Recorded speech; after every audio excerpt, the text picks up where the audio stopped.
अस्सलाम वालेकुम वरहमतुल्लाहि वबरकातुहू। एक सवाल पूछा गया, ज़िना से बेहतर है कुछ पैसे देकर एक रात के लिए निकाह कर लिया जाए, तो क्या ये जायज़ है? एक भाई पूछना चाहते हैं कि हम बंदा ज़िना करे, इससे बेहतर है कि किसी से निकाह करे और उसको उसके पैसे दे दे, बाद में उसको तलाक दे दे। क्या शरअन ये जायज़ है कि नाजायज़ है? इसके बारे में बता दीजिए।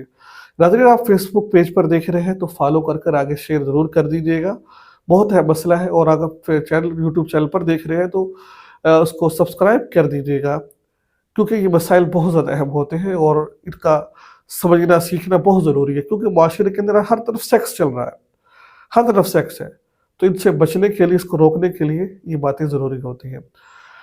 मैं एक हदीस आपके सामने बयान करना चाहता हूँ। हज़रत समरा बिन मोहम्मद रज़ी अल्लाह अन्हु से रिवायत है। वो कहते हैं कि एक मौका पर रसूलुल्लाह सल्लल्लाहु अलैहि वसल्लम के साथ थे। आपने फरमाया कि लोगों, मैंने तुमको औरतों से मुता करने की इजाज़त दी थी, अल्लाह ने इसको क़यामत तक के लिए हराम कर दिया है।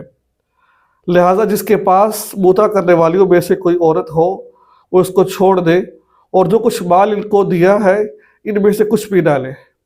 ठीक है। अब देखिए, अल्लाह के हबीब सल्लल्लाहु अलैहि वसल्लम ने, मेरे आगे बहुत दलाइल मौजूद है, इनकी रिवायात और इनके दलाइल मेरे पास तमाम मौजूद है, लेकिन वक़्त की क़िल्लत की वजह से मैं इसको अपने अल्फाज में समझाना चाहता हूँ।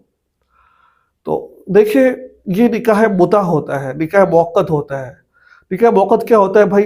एक दिन के लिए, 2 दिन के लिए निकाह कर लो, उसके बाद जो है ना, मैं आपको तलाक दे दूँगा। ठीक है। तो अब शैतान ने ये बात ज़हन में डाल रखी है कि भाई इस तरह जायज़ है। भाई ये जायज़ नहीं। अहले तशरीह हज़रात इस तरह करते हैं, ये नाजायज़ और हराम अल्लाह के नबी करीम सल्लल्लाहु अलैहि वसल्लम ने पहले जायज़ करार दिया था किसी मौके पर, फिर अल्लाह के नबी ने इसको मना कर दिया है। अब इसकी इजाज़त नहीं है। अगर कोई शख्स पैसे देकर ज़िना करता है, ये निकाह करता है, तो ये निकाह जायज़ नहीं है। अब देखिए ना, अगर ऐसा होने लग गया तो हर बंदा बीवी को छोड़कर फिर वो जिसके पास पैसा ज़्यादा होगा वो 5-10 हज़ार रुपये दे देगा, निकाह कर लेगा और उसके बाद उसको तलाक दे देगा।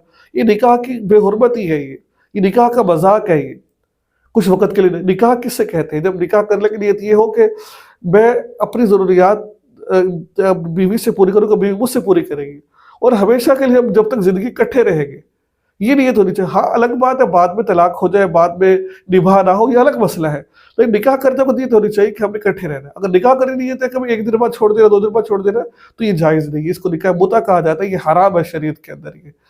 ठीक है। मुझे उम्मीद है कि आपको मसला समझ आ गया होगा। दुआ में याद रखें। अस्सलाम वालेकुम व रहमतुल्लाह।